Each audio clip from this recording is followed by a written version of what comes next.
Okay, so let's dive right in here. Okay, so Tema had a good request how you could use text to stencil to make a cutout, right? You wanted to see that, Temok? Is Temok there? So can you use text as a stencil? Yes, please. I was stuck on something. Okay, no worries. Okay, so let's say I was using my initials, NE. So I'm going to take the type tool and click, and I'll increase my font, put N, and maybe choose a different font that's a little more interesting. Maybe that one. And then take my type tool again and click and do E. And so how can you turn this into a stencil? Well, it won't work just with the text as a font. Right now, the text is just a font. You can tell that it's just displaying from the font because it has a line under each character when you select it. It's not yet turned into a shape. Just to show you that that's true. Let's say we make a shape.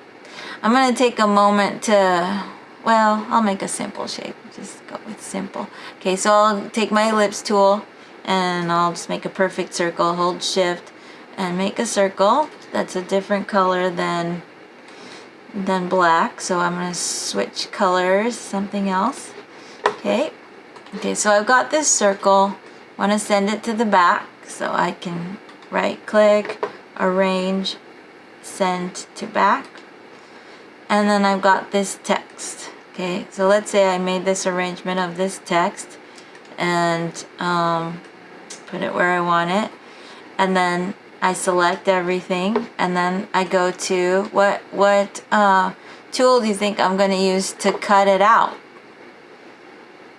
I would use Pathfinder, right? Pathfinder is the panel for using shapes to cut into other shapes.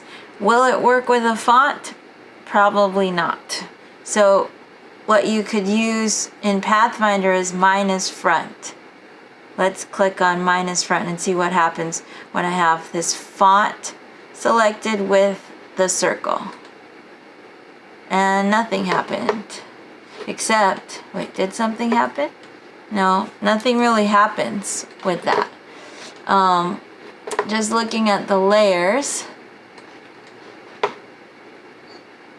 I guess I have the circle at the very back. I can bring it to the front. Let me bring it to the front.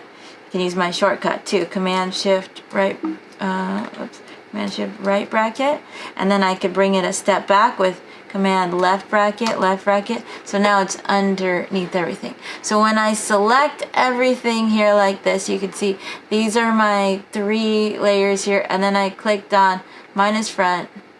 Nothing really happens because these letters, these are not shapes. These are displayed only through Illustrator. Looking at the font, and the font is installed on the computer, and it's displaying through the font. It's not an actual shape yet. So how do I turn these letters into shapes that outline the letters? Anyone remember the steps? Outline. Right, create outlines. So where do I get create outlines? Under, did you say it? Type. In this case, it's type, and then create outline. So you select the type first that you want to convert into shapes, and then you click create outlines. And now these are shapes. Now let's see if minus front will work now. So I have the 2 select these two text items, and then I hold shift and select the circle, and then I go to Pathfinder and not unite, but minus front, the second button here. Hey, it worked. See that? So now it combines this, all of this into one compound path, where you've got the text making cutouts into another shape. So that could be a way to work with logo design too. And then you can put some other shape behind it maybe. And we sorry to bother you. Wait, No, so did never you record the video yet? Yes, it's recording. Thank you. Oh, Joe asked the same thing.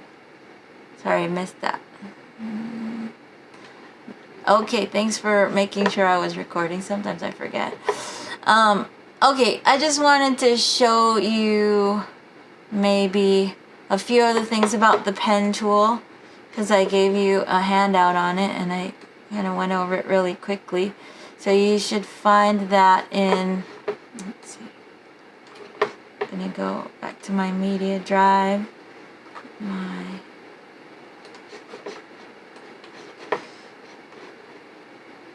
okay, so in your logo creation folder, you should have your important Illustrator info handout.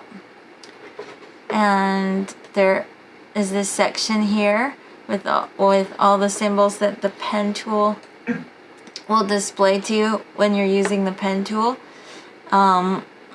We talked about the sparkle. That means you're just starting a new separate path. And the circle means you're going all the way around to complete a shape, which is a good idea to complete shapes when you're, in logo design. And in a lot of design, you want to create closed shapes. But sometimes you might do open paths. And you could easily create open paths, which are just lines with tools like the paintbrush tool, the line segment tool. Paintbrush tool you might want to try.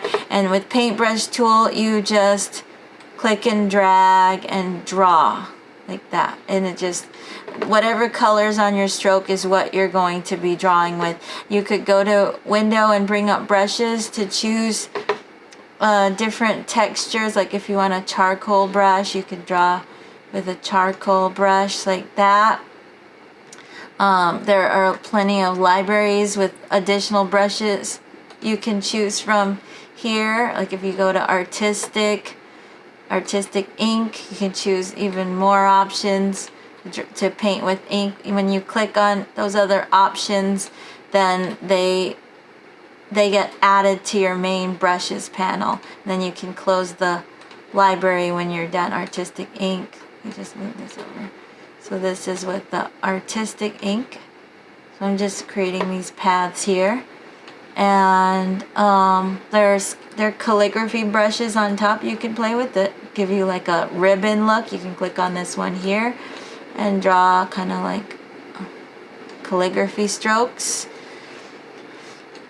And but then these are all open paths. If I wanted to connect them and make something that's a completed shape, that would be a job for the pen tool. And I'm not sure if I started using the pen tool, I'm not sure I would, I think I might lose the appearance of the different textures on the brushes, but I could try it. So I'm going to take the pen tool now, and notice with the pen tool, when I hover over an existing path, an end point of an existing path, you'll see another symbol appear. Can you guys see that, or it's too tiny? It should look like when you're hovering over an end point of a path, and if let's say you want to continue drawing from where you left off on a line, and you can do that with the pen tool. And what you see when you hover over an end point of a path is you see this slash. So that slash just means click on me, click on the point, on the end point, and you can continue to draw from that point on it and keep the line going. So I'm hovering I see the slash, I click, and then I can continue to draw. And if I want to curve, I click and drag, and it pulls out handles. If I want to corner, I just click. Curve, click and drag, corner, just click. Okay, now if I want to stop going, if I don't want to keep going now, all I have to do is click on another tool to tell Illustrator I'm done with this path. Or you can use a keyboard shortcut like the command key on a Mac or the control key on Windows and toggle into the direct selection tool and then click outside to end that operation. So now you see the sparkle again on your pen tool, meaning, what does that mean? That means the pen tool is ready to draw a brand new path. Not continue where it left off on the last path, but now it can draw a separate path. Okay, now let's say I decide, oh, I've got all these separate paths. I want to connect them. I want them to be connected into one path. Maybe I want to connect this path with this path. So how might I do that? And also maybe I want to delete something. Can I delete something? I can take my direct selection tool and I can click on a point I want to delete and press delete. Click. Now I'm doing all this stuff in green, and my layer is green, so you're seeing the paths as green. So now I want to change the color of my layer again. So I'm going to double click on my layer and choose a color that will stand out better. Maybe magenta. Okay. And why isn't it changing to magenta yet? Okay, now it's changed to magenta. So you can always select a point and press the delete key. And then, okay, so then let's say I decided I want to continue, or not just continue where I left off, but I want to connect a path into another path. I could take the pen tool, hover over the end point. I see, what do I see? What do you guys think I'm seeing? Which symbol? Continuing. The slash, right, to continue. So I see the slash, so I click. So now I'm ready to continue. I might make a curve here, click and drag. And then now I'm going to hover over an endpoint of a separate path. What do you think I'm going to see? What symbol am I seeing now? Let's take a look. Look at the symbols. Which symbol do you think I'm seeing now? Right, connecting. You guys are thinking. Connecting two separate paths. So you see this little connector symbol. Looks like a circuit or like a button or something. The connecting symbol. So that's what you want to see if you want to connect separate paths into one. So then you can click, and now when I saw that symbol, I clicked. So now it's all connected as one big path. Another way you can connect is if you, let's see, if you put points, if you take with your direct selection tool is the one you can click to select a point and move it, drag it. If you snap a point to another point, let's see, where is my, oh, that's weird. The brush stroke that I used wasn't lining up exactly on the point. So the point's actually over here, which is a little annoying. But if you snap an endpoint to another endpoint, like I'm doing right now, you can kind of tell where the endpoint is because it will just snap to it as I'm dragging it to the endpoint of the other path. And then I can select with my direct selection tool to select both of those endpoints that are right on top of each other. They're both selected now. And I can connect that way by going to Object, Path, Join, or you can use Command J, one of my favorite shortcuts, to join 2 points into one, which will connect the two separate paths as well. So I like to just use Command J or Control J on Windows. And oh, and now it changed the appearance of that whole path to this other brush stroke. But I could, if I didn't like this brush stroke, I could always change it to another type like charcoal or whatever brush stroke I want it to be by clicking on the different brushes. And hey, I kind of like that. But if I want to go all the way around and connect everything, I can take my, go to an endpoint. What do I see? The slash, right? Click to activate it. Also, if I wanted to, see right now, you can see that is a straight line about to come out of that point or a curve. You can see by the, what we call the rubber band that's following my pen tool cursor. Does that look straight or curve? Straight. If you want a curve to already come out of that point, you can just hover over the point and you will see another symbol. It's the anchor point tool symbol. It looks like the upside down V. That will be on displayed on the pen tool when you're hovering over a point that's already ready to continue the line. And that just indicates you can change that point to have a handle coming out of it, or you can change it to not have a handle. When you have a handle coming out of a point, what are you creating, do you think? A curve or a straight line?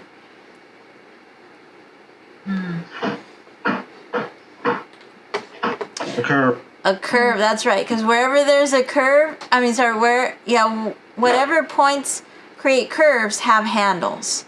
So right now there's no handle coming out of this point until I hover over that point, and I can just simply, without holding down any key, all I have to do is click and drag, and I can drag a handle. That's not part of the line, that's a handle. Now you can see that when I'm moving around, you can see that now it's a curve coming out of that point, right? It was a straight line before, now it's a curve.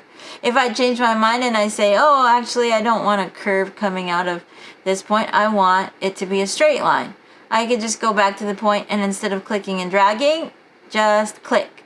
Now it's a straight line coming out. So you can convert one side of the point to have a handle or to not have a handle with your pen tool. I'm just going to click and drag and pull that handle out, and now I've got a curve again. And then I can click and drag to make another curve. Another thing that I like to do is I like to use a shortcut key where you just hold down the Option key, or on Windows that would be the Alt key, and that converts the pen tool to the anchor point tool. And the anchor point tool is, one of its jobs is that if you drag on the end of a handle, what happens? If I wanted, instead of having this smooth S curve, I wanna break the curve into two. I can just hold down on the Option key and drag on this handle. And this is a great way to make cloud shapes. So I can click and drag, and then hold Option and drag the handle out that way. And now I need to find where, there's my next path. I'm hovering over it to see where it is, to find where the end point is, and then I can go to the end point, and I see the connector symbol, right? What symbol does that look like? It's this one here, the connector symbol. And then I just hover over the path to find it. There it is, and click. Hey, and now it's all is it all connected into one shape? Yeah, it doesn't always have to be one shape. It could have been cool having these separate lines, but just to show you going around full circle, we're at the very end where the path is open. Go to take my pen tool, go to the end there. I see the slash, right? There's a slash. Go to the end here, click. If I want a curve, pull out a handle, just dragging out a handle. But if I want a corner between curves, hold the Option key, drag that handle out, and I'm going to go to the very end. Now what symbol am I seeing? I'm going to the all the way around to close my shape. So what symbol do I see there, you think? Finger. It's the circle shape. To go all the way around to close a shape. Full circle. Then you click. How come it says anchor, Navi, when you click on it? Oh, because it's an anchor point. Because these are anchor okay. points. And also if I change my mind and I say, well, this is too straight of a line here, I want more of a curve, I can just go to my anchor point tool and click and drag into the point to give myself handles.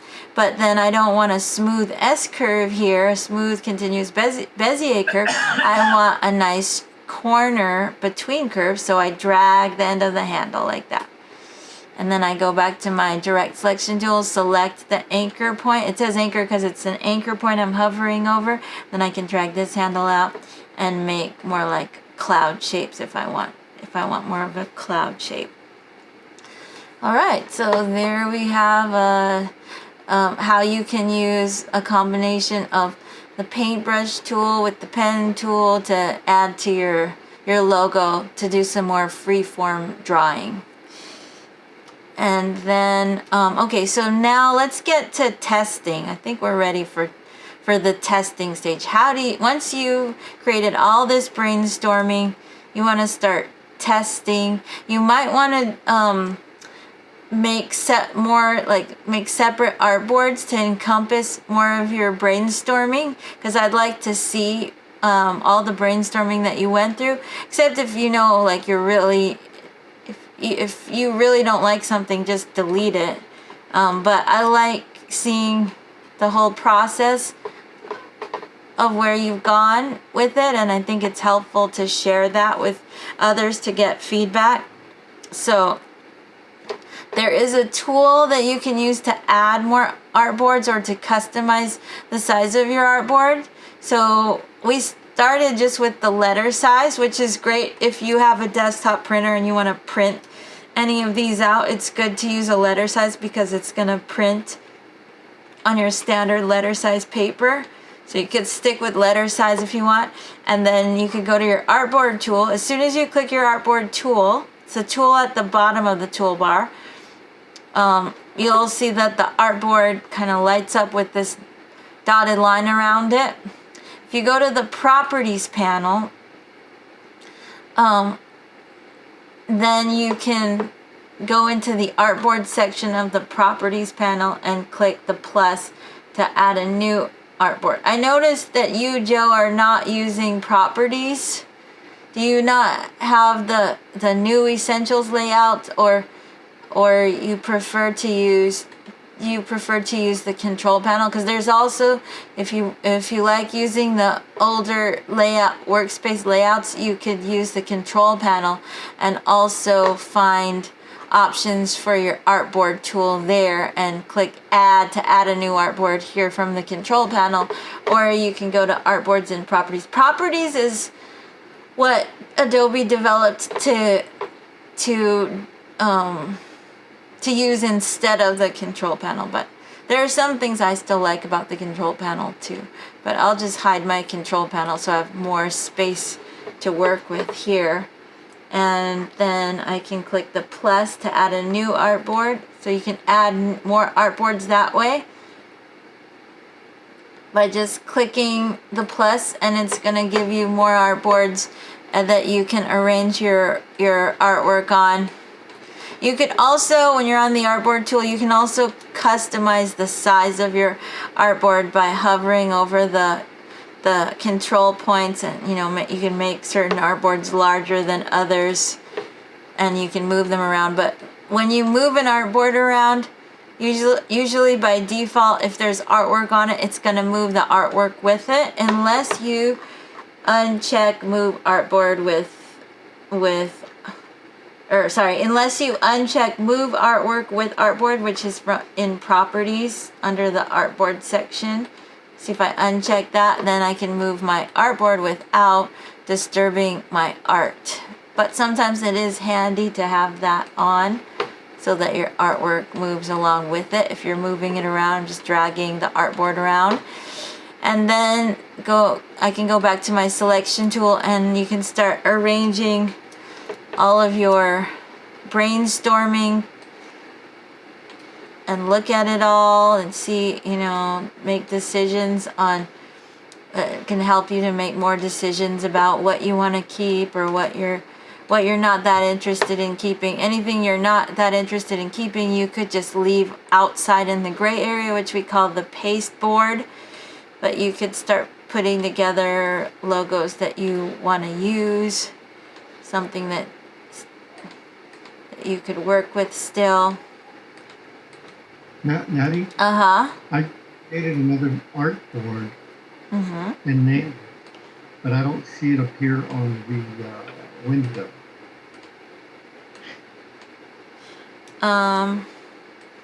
It's weird because I see it. Oh, you created a new artboard and you named it? Or are you talking Yeah. about a new document? No, a new artboard. I just basically clicked on artboard. And then you gave it a different name? Uh-huh. So you went to your artboard tool first, and then you clicked the plus button? Okay, let me look at it again. And Is that what you did? word it's checked. And then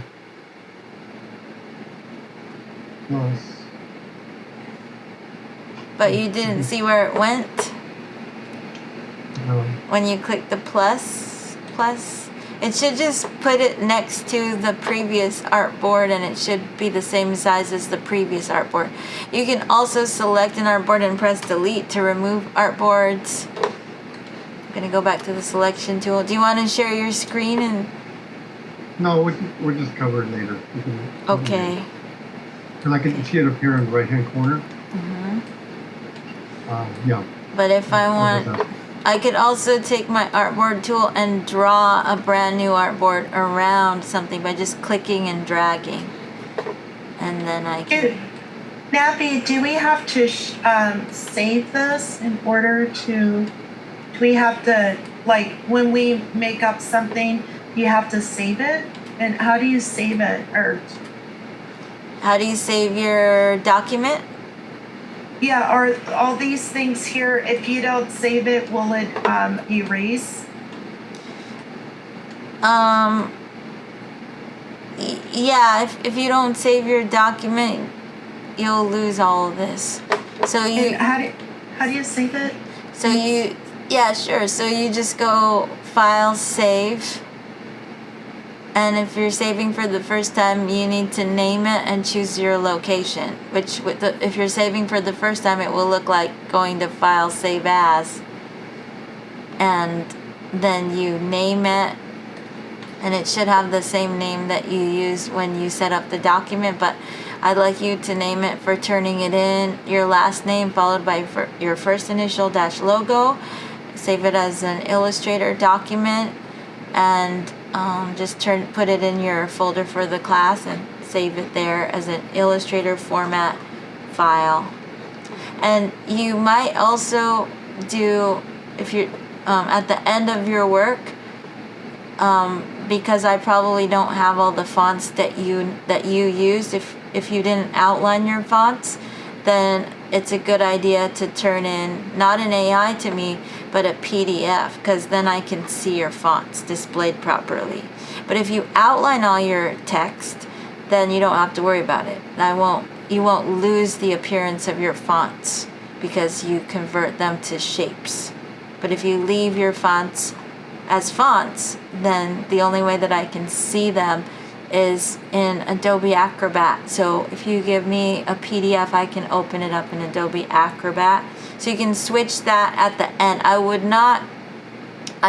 do not recommend changing the format to PDF and working in a PDF document.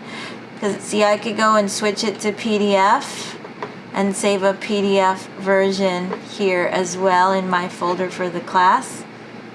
Save.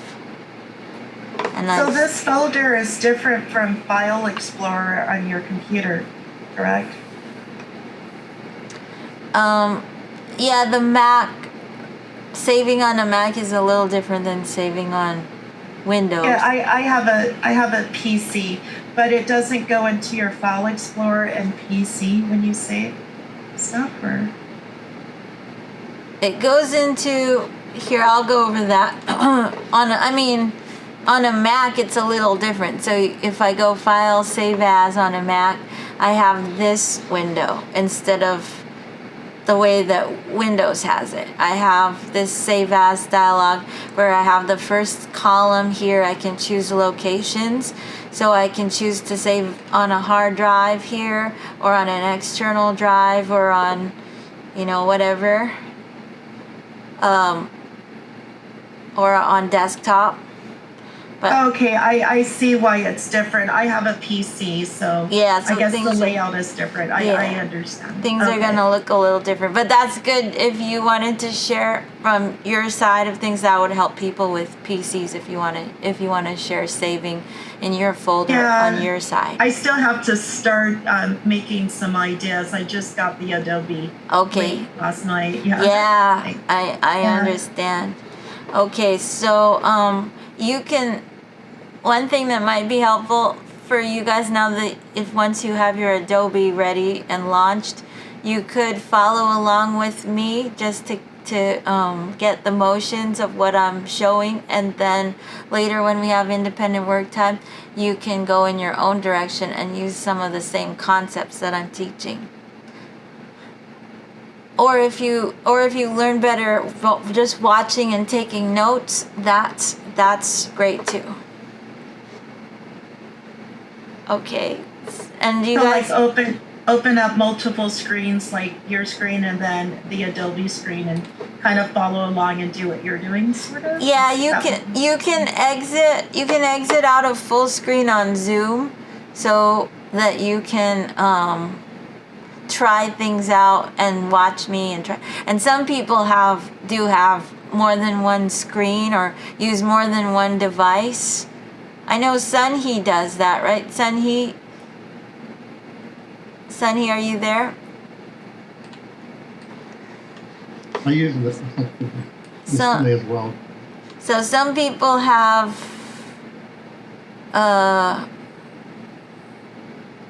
just like a tablet or more than one screen, and or you can just exit out of full screen and watch me and then try something out. But you want to be careful about that if you only have one screen, because you might, if you're navigating away from what I'm showing you, it's easy to miss a lot of information that you might find valuable. Right. So it's good to go on your it's good to go on my cell phone on Zoom, and then do it on my computer. Yeah, So that might, as long as you can see well enough on the screen on your cell phone, you might try that. Thank you. Mm-hmm. Okay, so all right, so we got a bunch of stuff going on here. Now, time for testing. So how do we test? Let's talk about that. I'm gonna go into the logo development handout, which is in the one logo creation folder. Logo development handout has instructions on the whole process, on everything that should be created for your logo development, and starting with how to name your file, and then suggested tools to use. Tools that I went over there are listed, and different panels that I went over. And so what's suggested is that you create what's called a souped up version of your logo, color version perhaps if you're using color, and then when you test it, you'll see if all of those. The souped up means it's like it might be a very detailed logo. I mean, if you have a vision for a more simplified logo right from the start, go with that. But sometimes we get a lot of big ideas, and we end up doing things in a lot of detail. And then when you go and you test it, when you do the dime size test, you might lose some of those details, so you don't see those details. They're not standing out as much in the dime size test. So then you may want to make a version that's stripped down of some of that detail and see how that stands out. See how that logo might be more of a winning logo or not. Maybe with the dime size test, when you're losing details, that might give you ideas for how to make those details stand out more. Maybe make those elements larger or darker in color, and that could be a way to solve the problem to make the logo a winning logo and pass the dime size test. So I guess I'll start with the golden mean test, and then I'll go into the dime size test. So how do we do the golden mean test? So the golden mean test is testing for an aesthetically pleasing aspect ratio, which is within the aspect ratio of a standard business card size, which is 2 inches by 3.5 inches. So the first thing to do is to click on your artboard tool again and make a new artboard. So I'm just going to click the plus to make a new artboard. And then I want to change the size of the artboard while it's selected, which it is because it has a dotted line around it. I want to change it to a standard business card size. So that was, you can do that in the width and the height in the transform section of properties while you're on the artboard tool, and that should change the artboard. So 3.5 by 2, right? 3.5 inches by 2. Press return, and now I have an artboard that's the size of a standard business card, which I'm not going to be doing the business card layout design here. I'm using this to test the aspect ratio of the logo. If the logo is taller than it is wide, then you'll want to swap that from, right now this is wide, this business card is landscape view, so it's wider than it is tall. You'll want to swap that to be portrait. So notice in the artboard section in properties, there are buttons there's a button selected right now for landscape, but there's a button for portrait I can click on. So now it's a portrait document, or a portrait size business card artboard. So it swapped the width and the height. So I'm gonna just click on the selection tool to apply that and find a logo that I want to test. Maybe I want to test this one to see if it passes. So how do I test the golden mean? What you need to do to test the golden mean is you need to hold down shift and scale, and you need to scale your logo so that the short length, which happens to be the width on this one, and this business card, or sorry, this logo is, you can, when I have it selected, I can tell by eye, but I can also tell to make sure that this logo is taller than it is wide. I can see the width and the height show up in the transform section of properties for my selected logo. So I can see what it is in width. It's 1.6 something in width, and in height it's 2 point something. So the height is longer than the width, right? So it's a taller logo. So that's why we're testing it in a portrait oriented business card size. Okay, so the short length is the width in this case. So the short length needs to be scaled to the short length to touch edge to edge with the short length of the business card sized artboard. So I'm going to hold shift when I do that because I don't want to change the proportions. I don't want to change the aspect ratio. I'm just trying to test it. So I'm just scaling it, holding shift, not letting go of shift. Let go of your mouse and then let go of the shift key. So just touching edge to edge. So the short length is meeting edge to edge with the short length of the business card size artboard. And as long as the height, the longer length here of the logo, is not extending outside of the longer length of the height of the business card artboard, then it passed. Is this a passing logo? Does it look like it passes? Is as long as the height of the logo is not longer than the height of the business card size, it's passing. So as long as it stays within the 2 inches? as long as it, in this case, the business card size is 2 by 3 3.5. So as long So as it's it not stays within the, as long as it's shorter than 3.5 inches. Okay. Okay, but then let's try something else that might be wider than it is tall. Like this one here is a little wider, and you know that it's gonna be passing if the height and width are so close together that you can't even tell if it's wider or if it's taller. You know it's passing then. But just for the sake of making sure and doing the test, going through the motions of testing, I'll make another artboard. So click the artboard tool and oops. Did it make another artboard that I don't want here? Let's see.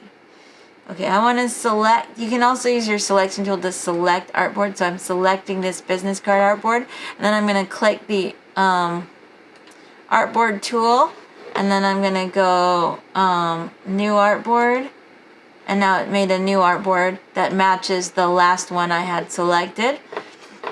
And this time, because this logo is wider than it is tall, when I can tell that because I can see the width is wider than it is tall, then it's wider than the height, then I need to switch this artboard. So I go back to my artboard tool, select this artboard, and switch it to landscape. Now I go back to the selection tool and I take my logo and I need to test it. So in this case, this logo is wider than it is in height, so the height is the short length this time. So I need to scale it holding down shift so that the height is going to touch edge to edge with the height of the business card artboard. So touching edge to edge. Let me zoom in so I have a little more control on that. Just touching edge to edge. So the height is the short length, and the logo's touching edge to edge in the height, and then the width is the longer length. And as long as the business card is not, as long as the logo is not falling outside of the long length of the business card, it passes. So here's a passing logo. Let's see one that might not be passing. Maybe this one. Not sure. This one's a little tall. Just to make sure it's not gonna pass, I'm gonna just let's see if it's really not, like how we can. I'm just gonna move some things around here and just make one that's really tall. Okay, so it could be a cool looking logo, but it might be a little bit too tall to be a passing logo. And that would make it so that it's not gonna look as good in certain layouts and not fit well. So here's one that's really tall. So I'm gonna take my artboard tool and add a new artboard. Oops, and that artboard is matching a different artboard. So let me just, to save some time, I'm gonna just select this artboard and delete it, and now I have this one selected. So when I add a new artboard, add new artboard. It should be this one. And I want to just swap it to portrait this time because my logo is a tall one. So I should measure it. I should do the test in the portrait. Okay, so, and also, this is not expanded, so you should always expand your logos. See, I have all these moving parts here. I'm gonna just duplicate this because I like it. I'm still kind of working with this one. So I'm gonna duplicate this as not expanded, so it's still in a working stage. And then this one I'm going to just expand to finalize it. So now it's kind of all stuck together more. And I did that in Pathfinder with the expand button. Anyway, I digress. Okay, so we want to test this. So this is a kind of tall logo. So what's the short length of this? The width, right? So the short length of the business card size artboard is the width. So we want to scale this so that the short length is touching edge to edge with the short length. The short length of the logo should touch edge to edge with the short length of the business card artboard. So I'm going to hold shift and scale this down so that I got it touching edge to edge. Zoom in if you don't feel like you're able to control it as much or to have as much variability in scaling. So I want to just go, so now it's touching edge to edge, and I'll just put it down as far as I can. Zoom out to see. Okay, does this look like it's passing? No. No, that's right. It's too tall. So we want to work on making our logos cute and compact, more closer to a perfect circle or a perfect square, less elongated. But you can go rectangular, just not outside the aspect ratio of a standard business card. Okay, and I could even try to so the other way, let me rotate this. So let's say I wanted to try to do something different with this one. Ooh, that's kind of cool. So that might pass then. But if I move this way out there and this one way out here. Ooh, that's kind of cool.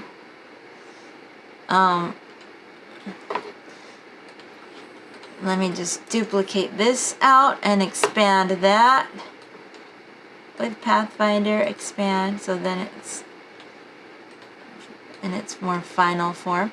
So then I make another artboard, new artboard, and turn it, and this time if I'm testing this one, I would need to rotate this artboard and make it a landscape. So I do that with just clicking the landscape button. Now I'm gonna uncheck move artwork because I want to move this over, and I can check it again. Go back to the selection tool, and then I want to test it. So okay, so the widest part of the short length is from here to here. So that's what I need to do. Let me just move my artboard over because I need some more room. With a logo like this that's a little off, that's not so symmetric, then I need to adjust it. So I'm going to scale it holding shift, scale it so that the widest part of the short length is touching edge to edge within the short length of the business card artboard, which it looks like it is now. And is it passing? No. No, it's not, because it's hanging out the side of the long length. Yeah, so then I'd have to, really go in here and rework this with my group selection tool here, rework this and make something that's more compact. and cute. And that might pass. But you get the idea, right? Then I try something like that and see if that passes. You just duplicate that out, expand it, and then this one is wider than it is tall because it's 5 in width, 3 in height. So I test it on the wider, on the landscape. So I'm gonna hold shift and scale and scale a little more. Hey, There you go. yay! So that passed. So because the long length is not hanging outside of the long length of the business card size artboard, but it's a little messy. It might not pass the dime size test. But let me just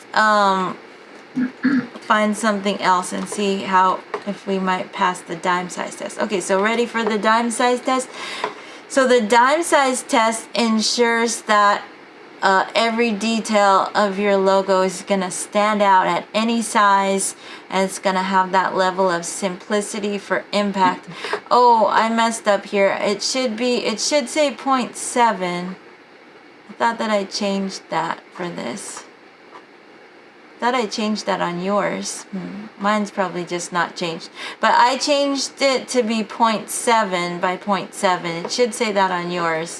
It should say 0.7 by 0.7 inches. Give you a little bit more room than a half inch by half inch.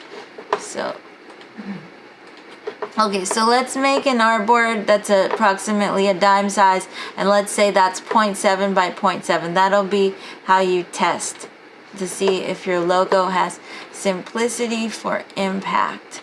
Okay, so I'm gonna take my artboard tool, and I can just draw out a little artboard by clicking and dragging with my artboard tool, and then I'm just gonna go into the width and the height section of properties here and type in 0.7 for width and 0.7 that went 0.07 0.7 not 0.07 0.7 by 0.7, and then press return to apply that. So it makes a really tiny artboard. See that tiny little box down there? There it is. Okay.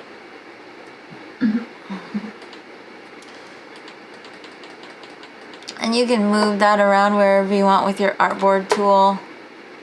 Just move it to somewhere close to where you want to test. Okay, so let's say I want to test this logo right here and see if it passes the dime size. Now remember, when you're scaling, you want to make sure that you go to Illustrator, Preferences, and General. On Windows, you go to Edit, right? For Preferences, is that right? Go to a different place. Go to Edit and then Preferences. To get to your Illustrator Preferences, make sure that you have Scale, Strokes, and Effects checked. Because remember, if you don't have it checked, you say, okay. Let's say I duplicate this out and and this has strokes on it, and I scale it down. The strokes are not going to scale down with the object, so the strokes are going to look huge. So that's why I prefer to go to Illustrator Preferences and General, or Command K, or maybe Control K on Windows. And make sure you check Scale, Strokes, and Effects. I also like to scale corners as well. And OK. Then I'm going to duplicate this out by holding Option and dragging. And then I'm going to hold Shift to keep the proportions and scale down, just dragging, just hovering over that corner and dragging down in a diagonal. And I just want to scale it so that it fits in the dime size. If your logo is a little more rectangular, it's okay to have it hang off just a little bit. It's okay to have it just a little bit outside. It's an approximate dime size area anyway. So then right now I'm looking at this at 200%. To get a better sense of if your logo passes, you should look at your document at 100%. You can do that by zooming out with the zoom tool and holding option and clicking. Or you could do it by clicking and dragging down in a diagonal, so you see a minus till you get to 100, or you can do it by, it actually option click works, or you can do it with command minus, command plus to zoom in, command minus to zoom out, or on Windows it's control minus, control plus, or there's this little drop down here. This one, this will do the trick. See this little drop down? I'm at 100 right now, but see if I was back to 200, could go there or click on the drop down and just go right to 100 right there. And then I want to click outside and look, and as long as I can see every detail at 100%, the details are standing out enough for me to see the logo for the logo to be displayed as it should be displayed, so that you can make it out enough, then it passes. Something with text, you want to make sure that you can read the text. So let's see. Let's say I want to test this one here. Just select it all, command G to group.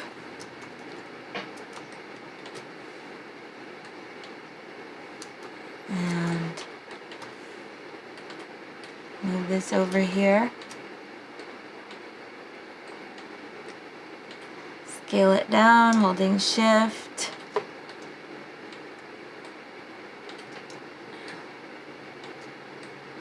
This one's a little more rectangular, so I could go outside a little bit, and I'm looking at it at 100, and I can see the N pretty well. I'm losing a little detail on the E, so in that case I'd have to rework some things. So I'd have to go in and tweak some things and see what I can do. So, oops, I forgot to duplicate it. So let me just duplicate it again. And if I hadn't, it would have been a lot easier if I had a backup of my text, because I could just, change the letters to be a different font or make them bold. But since I already have these cut out, I might just go in with my direct selection tool and use this as an opportunity to really make this text my own, more than relying on the way the font looks. So I could go in with my direct selection tool, select individual points and move them. I can zoom way in. I can hold shift to select more than one point at a time, and while I'm clicking, and really thicken the letters a little bit more.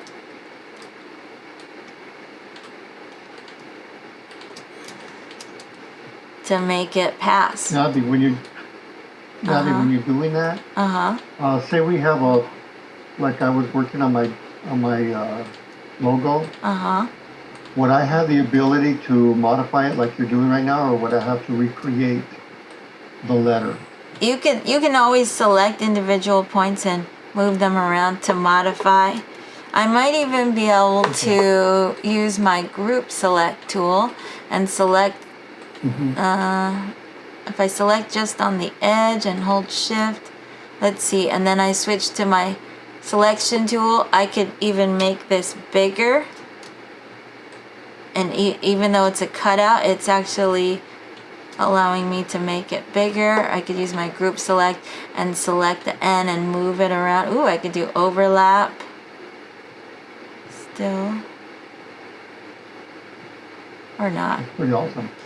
Yeah, let's see. Nabi, is that from the text chart, or is it a font? This It was a font, but I outlined the font into shapes so that I can alter the shape. And then I was able to use Pathfinder or minus front to make cutouts into this shape.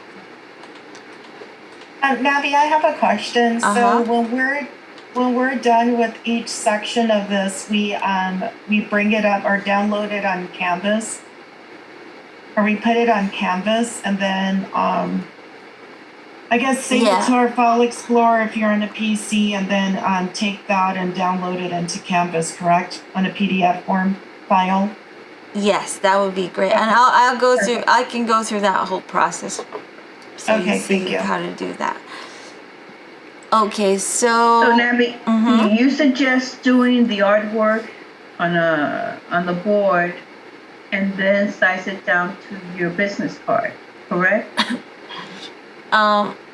yeah, then you'll start developing your business card layouts after you've gone through and do the test. Tested, yeah, brainstorm ideas and test, and then try to get to the one that's gonna be the winning logo. And then once you get the winning logo, then you're ready to start developing that into your business card layouts. And if you're kind of torn between logos and you haven't selected the winning logo, you can test more than one logo, and as long as they're passing, you can have more than one logo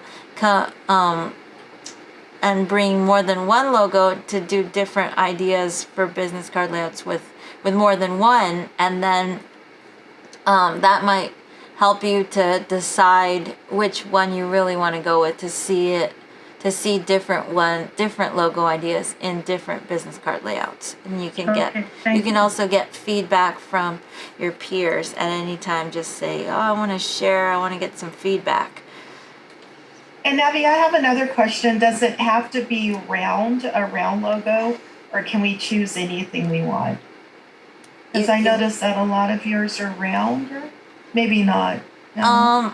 It can be any shape you want, as long as it fits within the golden mean. Perfect. Okay, thank you. Okay, so then let's see. Ooh, this could be called I Spy Graphics. No. So now I've altered this one, and then I can duplicate this out and retest it.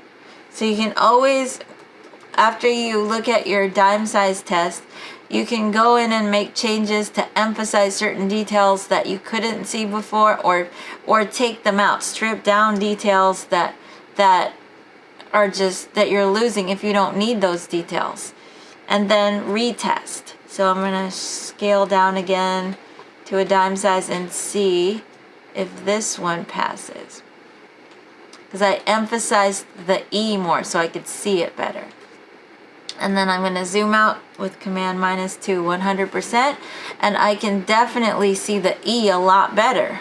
Now I actually can't see the N as much as I'd like to, funny enough.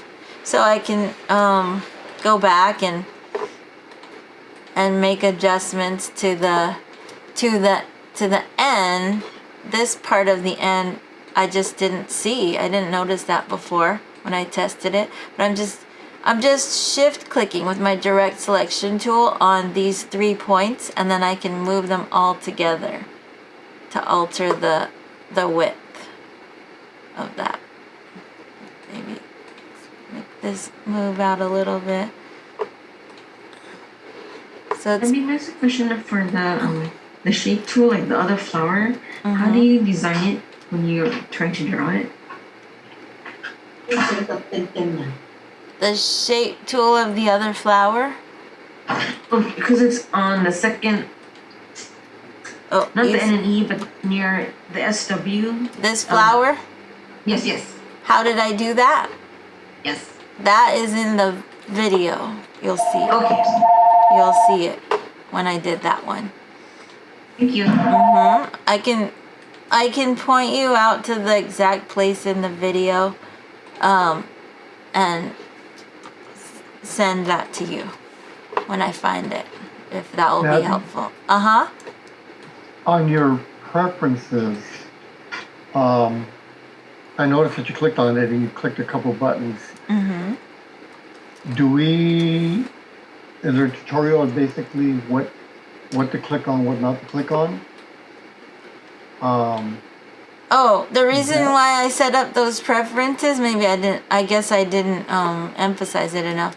If you don't have that preference checked, which is called scale, strokes, and effects, when you scale your logo down really small, Right. the strokes are not going to scale, or the effects are not going to scale, so you're going to end up with really chunky looking strokes. See the flower on the left here? That was because Yes. I didn't have my scale, strokes, and effects preference checked. When I checked it and then I scaled the logo, it scaled the strokes down nicely for me. So when you're doing your dime size test, you need to make sure you probably in most cases should go to Illustrator Preferences, General, and make sure you What have about the scale, other strokes, and settings that you effects, have here? scale corners. Don't worry What about about don't worry about the rest. Just leave all those the way they are. Okay, thank Just scale, strokes, and effects, and scale corners. If you want to learn about the rest, you join us in the 18-week Illustrator course. Because you don't want to be bored with the rest of the settings here. I was just curious if we had to have some type of default settings. Well, the defaults are always going to be set up for you by the software. It's always going to be set a certain way that's basically going to run properly. But certain things you have more of a preference of that you want to deviate from whatever the defaults are. And in this case, I would say scale, strokes, and effects is one default that I deviate. So I would make sure that that's checked. Okay.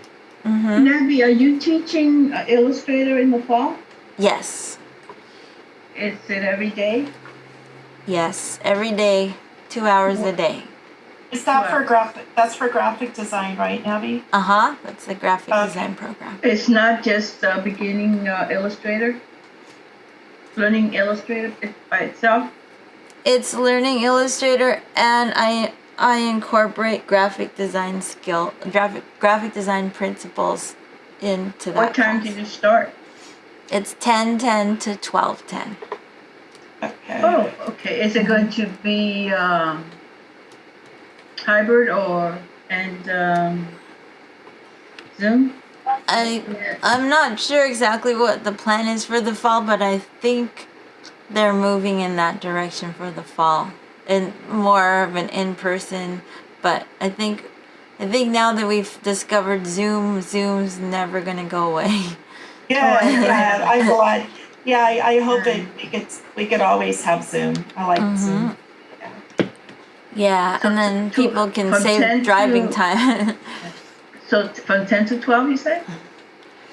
Yes, 10:10 to 12:10. Okay, I might be able to fit it in with my classes.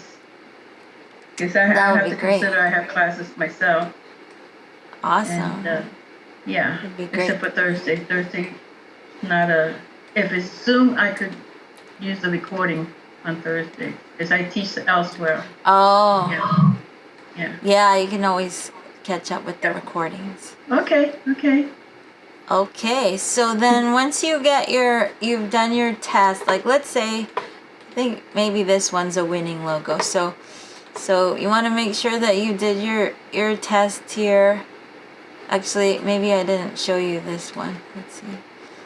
The one that I just fixed up. Where was I? This is the one I just fixed up. Altered again. Scale that up. See if I can see the end better this time. Scale that. And looking at it at 100%, yeah, I can see the end better, and maybe I'd want to make it alter it a little bit more to be more aesthetically pleasing and balanced. But that's what you do for your dime size test. You look at it at 100%, and if you can't see every detail, go back and rework it, test it again until you can see the details. This one for sure I can see the details. So this one passes the dime size test, and this one is it's almost it's almost the same in height and width, so it's pretty much I know it's gonna pass the golden mean. It's just a little bit taller than it is wide, so I can take my artboard tool and draw out an artboard and just make sure that it is, the width is 2, right, for a standard business card, and the height would be 3.5, 3.5. So for the golden mean test, I take this flower, duplicate it out, scale it so that the short length is touching edge to edge, and let me just zoom in so I can get it right on. Scale, so it's touching edge to edge. Yes, it's touching edge to edge, and is it passing? It's not too tall, right? So it passes. So it passes the dime size and the golden mean. So then what I'd like you to do, once you get a logo you're happy with, and then it's passed the dime size and the golden mean, is to make a black and white version. So you can do that by taking your artboard tool, and I can just hold Option while I'm on my artboard tool, and Option drag out a duplicate, and it'll duplicate my artwork too, because I have Move Artwork with Artboard checked. And then I want to make a black and white version of this logo, so I can select it. I can go to Edit Colors, and Convert to Grayscale, and the selected art will change. I got something in chat here. Let's take a look. Are you using a pen or mouse to draw? You mean the pen? Oh, like a tablet, Wacom tablet to draw? No, not. I haven't used it in any of these demonstrations. But when I teach Illustrator, the full Illustrator course, I do teach techniques in using the tablet, the Wacom, like the drawing tablet, to have pen pressure sensitivity, to have more control over your drawing, like freeform hand drawing. So I teach that in the full Illustrator class. But for a logo, you don't generally, unless you're gonna you really want to do hand drawing, and have that control, you don't really need to have that pen pressure sensitivity for most logo designs. Although if anyone feels like they really want to do more of a drawn logo with like a hand drawn feel, and you have a tablet, let me know, and I can meet with you individually to go over those settings. Yeah, I was just kind of curious because the way you were using the brush strokes.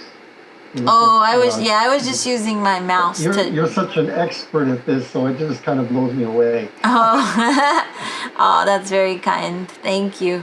Yeah, I was just clicking and dragging and drawing like geek style, just with a mouse. But yeah, if you want to get more fancy, I found the lowest price on the market now for a Wacom tablet, which I recommend Wacom for the drawing tablet brand. And from my experience, the lowest price they have now is the Wacom one. I think it's at $60. Ooh, that's good. So I got myself one of those. Can you interface that with your laptop? Yeah, it just plugs in through USB. If you have a USB port, you can just plug it in. Would you get that at Amazon? Yeah, you can go on Amazon. I'm gonna buy one right now. And you can you can look up, I believe it's Wacom 1 tablet. Oh, not one of these. These are too these are, I mean, if you have the budget, this is the latest technology where you have a tablet you can draw right on, but no, I'm not talking about that one. I'm talking about this one that's $59.95. This is what I got in my budget. So it's just a little tablet. I have it right here, but it's buried under my archives of things here, but it's probably hard to see. Let's see, where's my video? Oh, here it is. So oh, we can't see because I've got my virtual stuff on. Unless there. It's like this size, and it plugs in through USB, and it has this pen on the side. You can see the pen. Thank you, Nadia. Mm-hmm.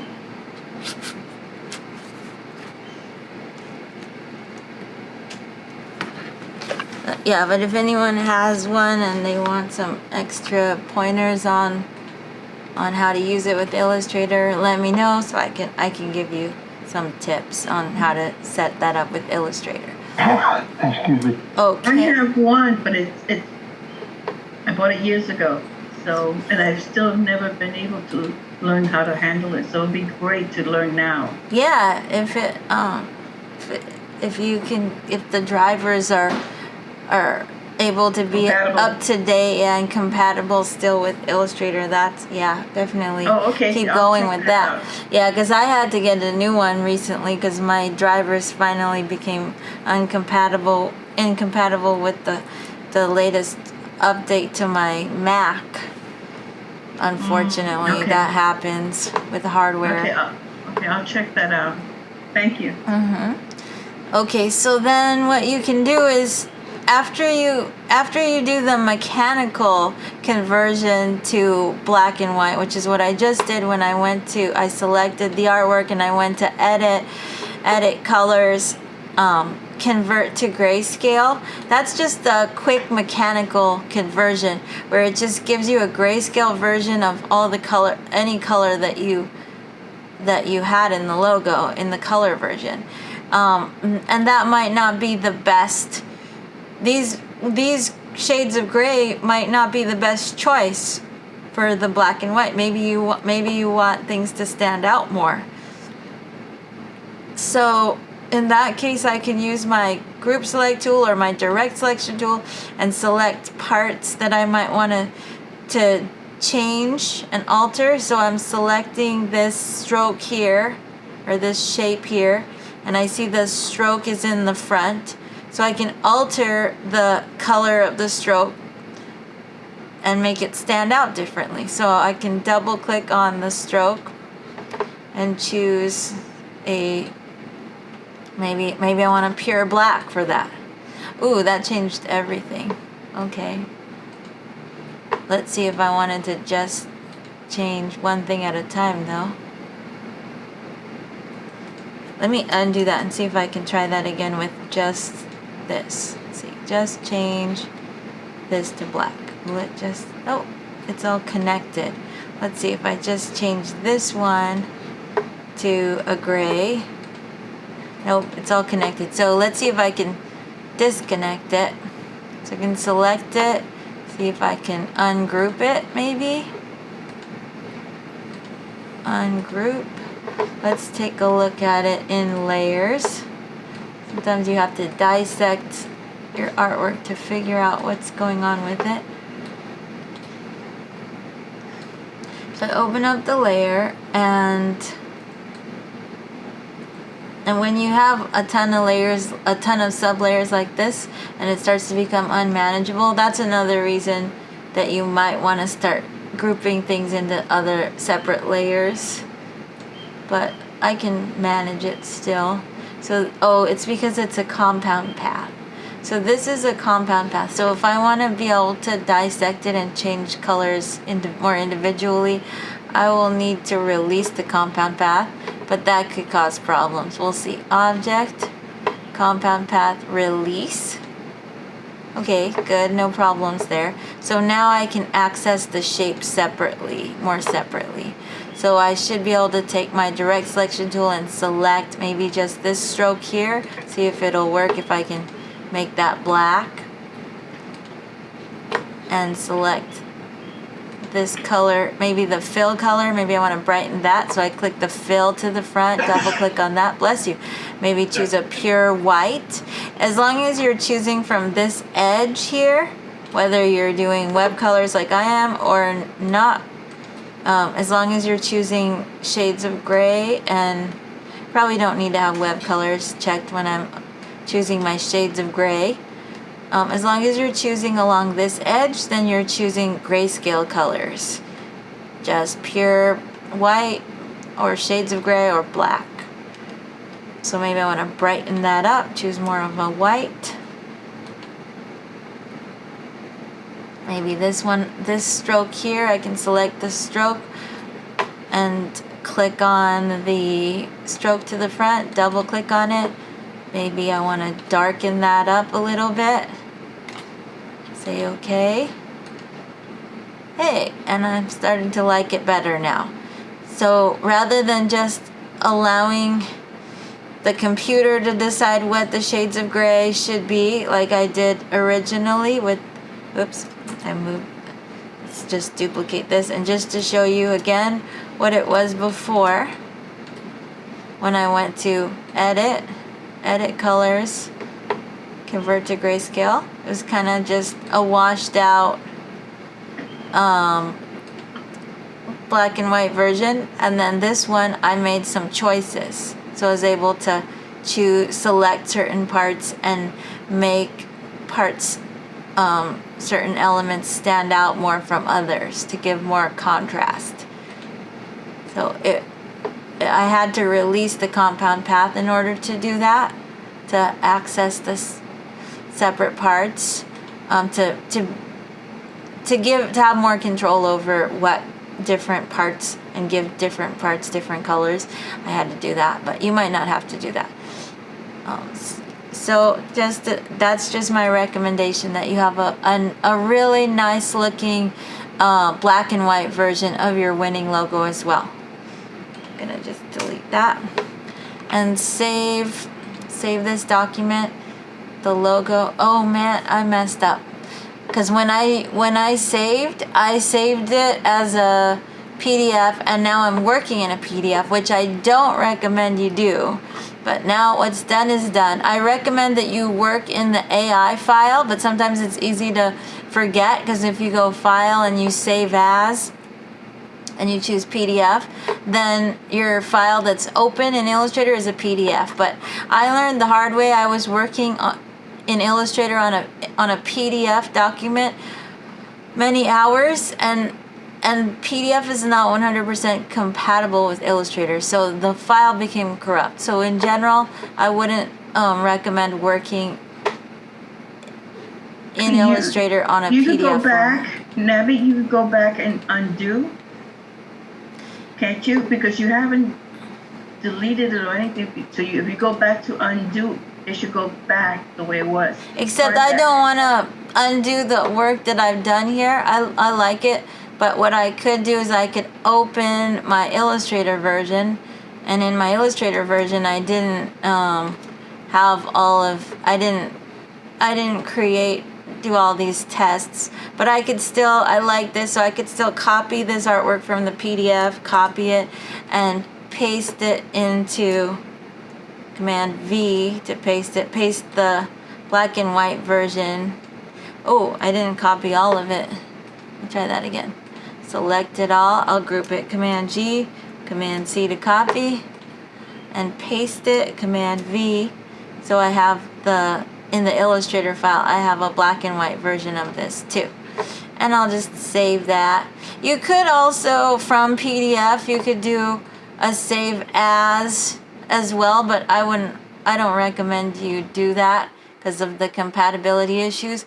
But I could do file save as and do a version of this that is back to Illustrator. Switch the format back Right. you to change it. Illustrator, and then I'll just say logo